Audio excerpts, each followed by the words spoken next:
नमस्कार. माझं नाव राणी कोरंटीवार आहे.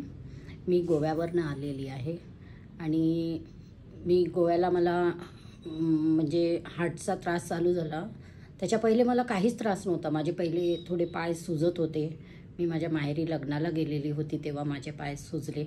तर मला वाटलं की असेल बा लग्नाच्या खाण्यापिण्यामध्ये त्याच्यामुळे आपले पाय वगैरे सुजले असेल बा. मी थोडं दुर्लक्ष केलं. नंतर मग मी गोव्याला वापस गेल्यावर परत मला ती सूज वाढायला लागली अंगावर. तर मग त्याच्यात एक 2-4 दिवसांनी मला खूप त्रास चालू झाला आणि श्वास माझा एकदम घ्यायला हे होत होतं. मग मी डॉक्टरांकडे गेली तेव्हा मला डॉक्टरांनी सांगितलं की फार तुझी क्रिटिकल कंडिशन दिसत आहे, तू इको काढ बा. मग मी इको काढला तिकडे आणि इकोमध्ये मला सांगितलं गेलं की तुझं हार्ट फेल आहे आणि 25%च पंपिंग आहे. लगेच मला दुसऱ्या हॉस्पिटलमध्ये ICUमध्ये ॲडमिट केलं. तिथे मी 7-8 दिवस राहिली आणि मग डॉक्टरांनी सांगितलं की नाही, लगेच हिचं बायपास करावं लागेल. मग एन्जिओग्राफी केली. त्याच्यामध्ये पण कळून चुकलं की पूर्ण ब्लॉकेजेस आहे आणि ऑपरेशनशिवाय पर्याय नाही. अशा याच्यात सगळे आमच्या घरचे पण घाबरून गेले. नागपूरला सुद्धा आम्ही संपर्क साधला मोठ्या मोठ्या डॉक्टरला वगैरे, काय करायचं काय नाही. तर तिथल्याही डॉक्टरांची मत पडलं की बॉम्बेला वगैरे करावं. हे पण इकडले डॉक्टर म्हणत होते की म्हणजे आहे बा क्रिटिकल आहे पण आम्ही प्रयत्न करू. अशा याच्यामध्ये सगळेच जण मग आमच्या घरचे टेन्शनमध्ये, मुलंसुद्धा माझे टेन्शनमध्ये आले कसं करायचं काय नाही.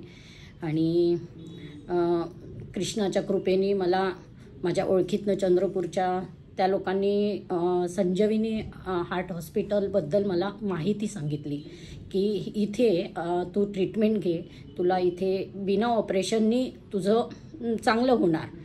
तर पहिले मी थोडं म्हणजे हे केलं होतं, स्वतःच आम्ही टेन्शनमध्ये होतं आणि आम्ही कधी ऐकलं पण नव्हतं. मग मी एकदम कशी काय विश्वास करू बा असं.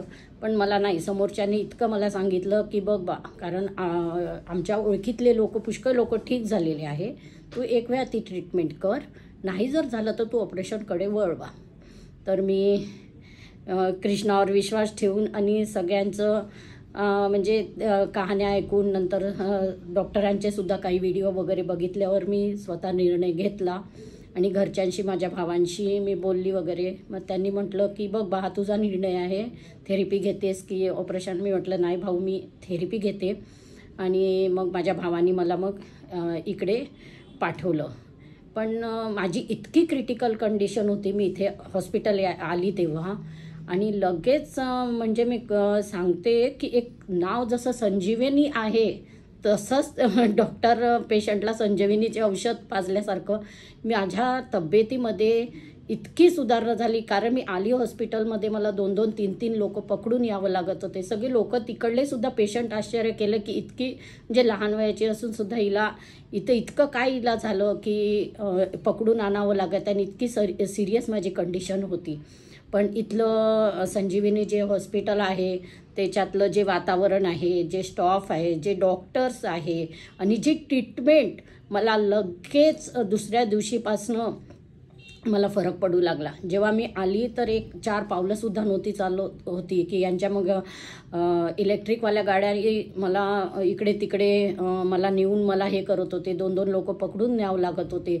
पण जेव्हा माझ्यावर थेरपी चालू झाली ECPची, नंतर आयुर्वेदा, योगा, प्राणायाम हे माझ्याकडनं सगळं करून घेतलं गेलं.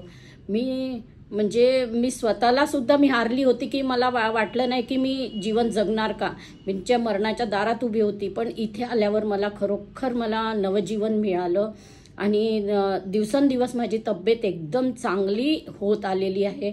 आणि आज मी डिस्चार्जच्या याच्यामध्ये आज मी येऊन तुम्हाला सगळ्यांना विनंती करते की जर तुम्हाला कोणी डॉक्टरांनी जर सांगितलं असेल की बायपास करायसाठी, अवश्य तुम्ही या इकडे संजीवनी हार्ट सेंटरला या आणि एक वेळा तुम्ही इकडे ही ट्रीटमेंट घेऊन जा. खरोखर तुम्हाला नवे जीवन मिळेल.